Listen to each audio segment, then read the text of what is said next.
বেশ, 45-এ বলছে একটা চিত্র দেওয়া আছে, চিত্রটা আগে আঁকি।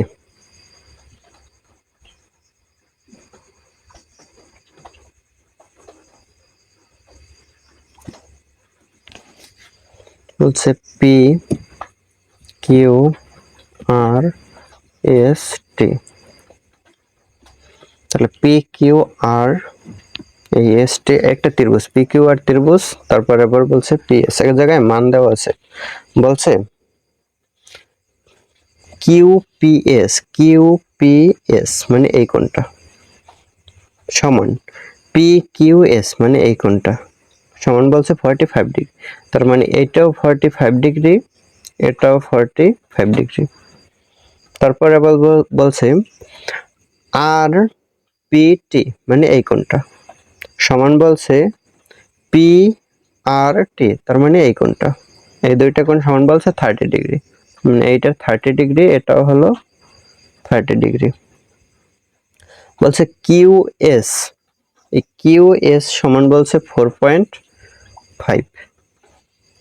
তাহলে 45-এ বলছে পি কিউএস, পি কিউএস এই ত্রিভুজের ক্ষেত্রফল বের করতে বলছে।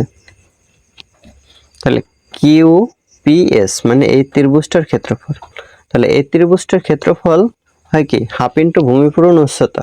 তাহলে হাফ ইন্টু ভূমি হয় 4.5 ইন্টু উচ্চতা কি হয়, এই একটা ত্রিভুজ, এটা বলছে সমকোণ, এটা 45 ডিগ্রি, এটা সমকোণ, আর এটাও হলো সমকোণ। তাহলে এটা 45, এটা 45 হলে মানে কোণ দুইটা যদি সমান হয় তাহলে বিপরীত বাহু দুইটাও কি হবে সমান হবে। কোণ সংলগ্ন এই দুইটা বাহু মানে সমকোণ সংলগ্ন বাহু দুইটাও কি হবে সমান হবে। যদি অতিভুজ সংলগ্ন কোণ দুইটা সমান হয়, সমকোণ সংলগ্ন বাহু দুইটি সমান হবে। তার মানে এই বাহু 4.5 হলে এটাও হয় কি 4.5। তাহলে হাফ ইন্টু ভূমি পেলাম, উচ্চতা হলো 4.5। তাহলে 2 দিয়ে 4.5 কাটলে হয় 2.25, 2.25 দিয়ে 4.5 কে গুণ করলে হয় 10.13 সেন্টিমিটার স্কয়ার। এটা হয় উত্তর, এটা আছে গ নম্বরে। 46, 46-এ 45-এর একই চিত্র। তাহলে 46-এ বলছে এসপিটি কোণ সমান কত। তাহলে এসপিটি তার মানে এই কোণটা চেয়েছে এই।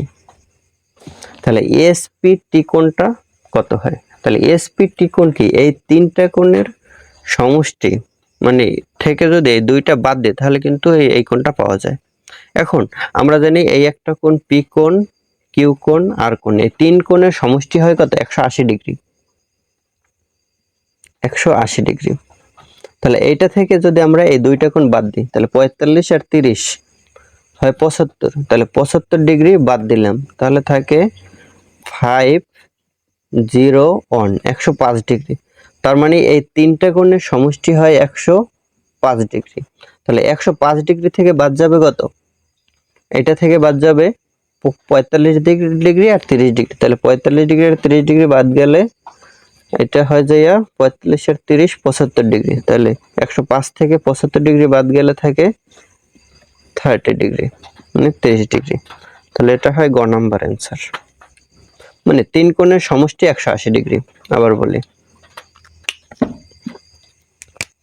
তিন কোণের সমষ্টি 180 ডিগ্রি, এই তিন কোণের সমষ্টি 180 ডিগ্রি। এই তিনটা কোণ থেকে এই দুইটা কোণ বাদ দেবো, যেহেতু আমাদের কাজ করতে হবে এই কোণটা নিয়ে। এখন এই কোণটা আছে পি কোণের অন্তর্ভুক্ত, তাহলে এই দুইটা কোণ বাদ দিলাম। তাহলে এই দুইটা কোণ 75 আর 30 হয় 75, 75 ডিগ্রি বাদ দিলাম, বাদ দিলে থাকবে এই পি কোণটা। এই পি কোণটা পেলাম 105 ডিগ্রি। তাহলে 105 ডিগ্রি থেকে আমার এই পি কোণ পুরোটা লাগবে না, আমাদের লাগবে এই মাঝখানের কোণটা, তার মানে এসপিটি কোণ। তার মানে এই কোণটা লাগবে। তার মানে তিনটা কোণ আছে, একটা 45 ডিগ্রি, এই একটা কোণ আর এইটা 30 ডিগ্রি। তাহলে মাঝখানে কোণটা বের করতে হলে এই দুই পাশে দুইটা কোণ বিয়োগ করা লাগে। তাহলে দুই পাশে দুইটা কোণ আছে 45 ডিগ্রি আর 30 ডিগ্রি হয় 75 ডিগ্রি। তাহলে পুরোটা থেকে দুই পাশে দুইটা বিয়োগ দিলাম, তাহলে পুরোটা হলো 105 আর এই দুইটা যোগ করলে 75। তাহলে 105 থেকে 75 বিয়োগ করলে থাকে 30 ডিগ্রি। তাহলে এই কোণটা হয় 30 ডিগ্রি, মানে এইটা, এই কোণটা 30 ডিগ্রি। তো আজকের ক্লাস এখানেই শেষ। যদি ভিডিওটি তোমার ভালো লেগে থাকে তাহলে একটি লাইক দিও, বন্ধুদের সঙ্গে শেয়ার করো এবং এমন আরো গণিত ক্লাস পেতে জ্ঞানবিন্দু একাডেমি চ্যানেলটি সাবস্ক্রাইব করে পাশে থাকা বেল আইকনটি অন করে রাখো। সবাই ভালো থেকো, আল্লাহ হাফেজ।